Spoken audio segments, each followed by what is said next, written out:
Yeah, if you see Daddy out there, he's in the shop. You should ask first. Okay. Just wear a hat so your head's warm. It says it might snow next weekend. Oh my! Like, snow Saturday, nothing Sunday, Monday, and Tuesday. Whoa. That'd be weird because we haven't had like any snow. Okay, let's make Butterhorns. Happy New Year! We have spent all morning cleaning. All of us got sick over Christmas.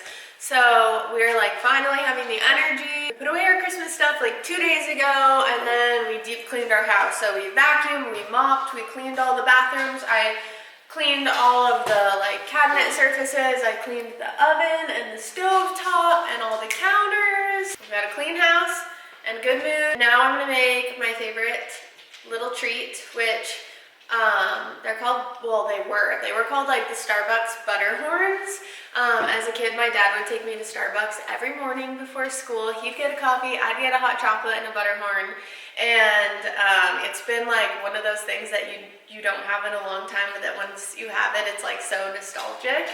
So I am making a gluten-free version of the Butterhorn, bringing it back. We've actually already made a batch and it was super good. So I'm gonna make it again. I'm gonna film a reel and then post the recipe. It is 1:50. I don't know how the day got away from us, but yeah.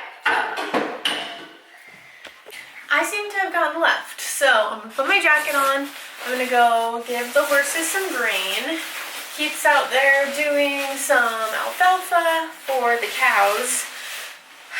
So, having a little FOMO, and let's go see where my children and husband are up to.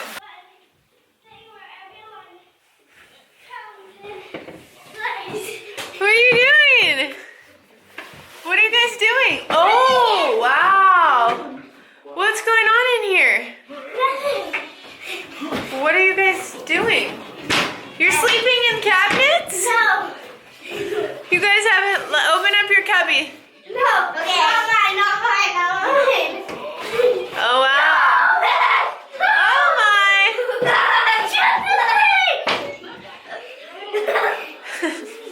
What a nut. Okay, I'm going to go check on the cows and do horse grain. You guys can stay in here, okay? They're hanging out in the gym, huh? Yeah, but we're just about to go in. Oh, you're fine. I'll be back in a little bit.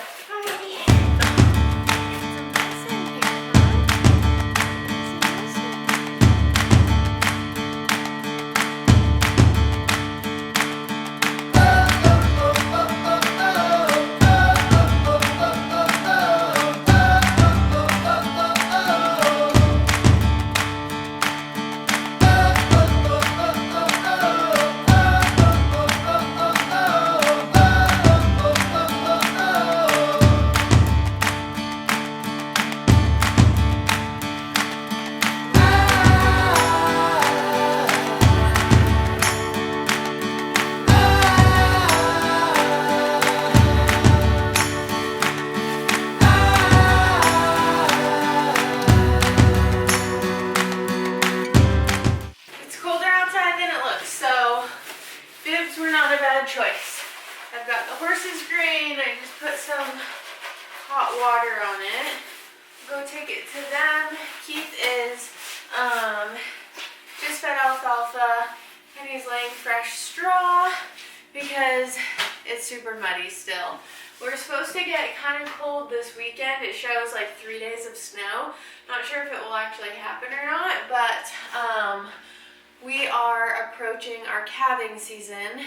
Like, not quite, but getting there. Some of them could be closer than others because we put our bull out in May. So if for the off chance they got pregnant like on his first week out there, they could be getting pretty close because June, July, August, September, October, November, December, January, February. So could be like the end of the month, February-ish. But we're kind of planning the majority of them would be kind of like March, April-ish.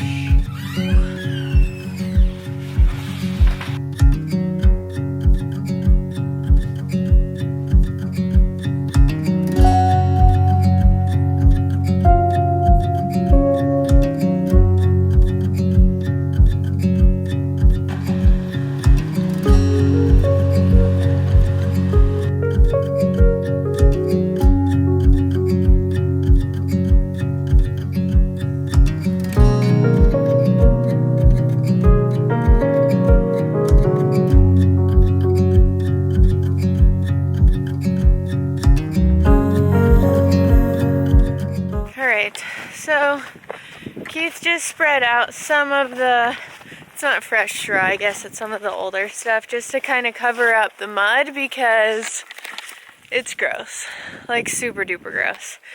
So I kind of shared a little bit on our Instagram, but for anybody that doesn't know, in the third trimester, cattle are susceptible to abortion if they eat pine needles. Our like winter pasture primarily is just like scabland. Like there's not a lot of trees, there's a lot of sagebrush, but other than that, it is definitely the perfect winter pasture. It's a good area that's close to the house where we can feed hay. We can see them every day. They're in close proximity, but there's not really a lot of natural grazing. So in the summer, we put them on our summer pasture. They go down below where the grass grows a little bit more lush. That's where our hay field is. And then we'll also be leasing pasture this year in 2024. And that's also down the hill and over. So it still is close to us. But long story long, I don't really want to show it just because it's like, it's sad, but we did have 2 cows, actually 1 heifer, 1 cow abort their calves, which is super sad. Number 1, because they aborted a calf, and number 2, it's like, it's just a bummer financially for the ranch and everything. And you hate to like say that, but it's true. But anyways, again, for anybody that doesn't know, in the third trimester, they are very susceptible to abortion if they eat the pine needles. So we'll go ahead and take these out of the field, bury them somewhere. But now we have to watch to make sure they don't retain their placentas. And then also, if they do retain their placentas, that's a whole nother issue.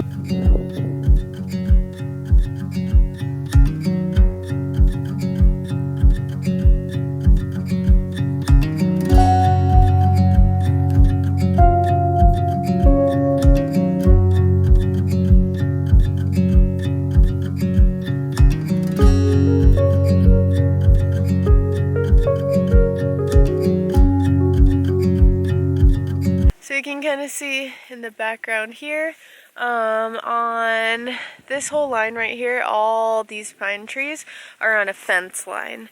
So for the most part up here, there's just a whole lot of nothing, but on our fence line back there, there's pine, and then all the way along here, there's pine. Obviously down the hill, we have a lot more pine, but they're there during the summertime with their calves, so we don't run the risk of like the third trimester issue down there.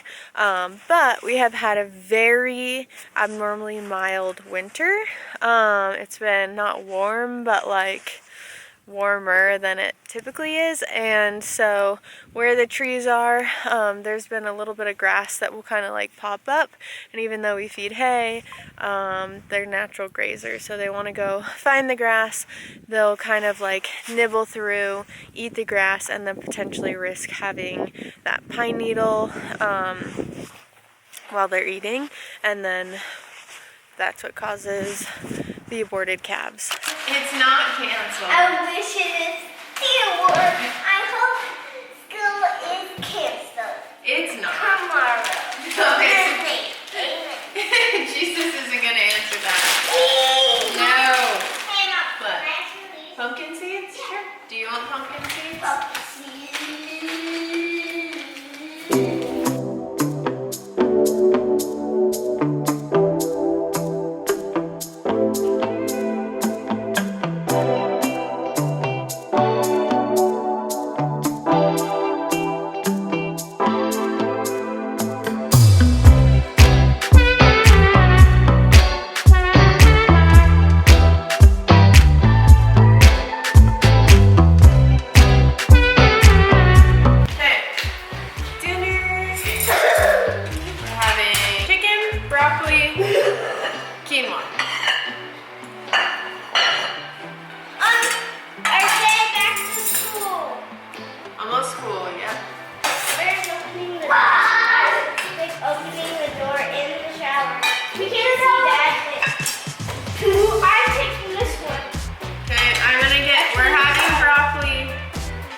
Thanks, but I already got one.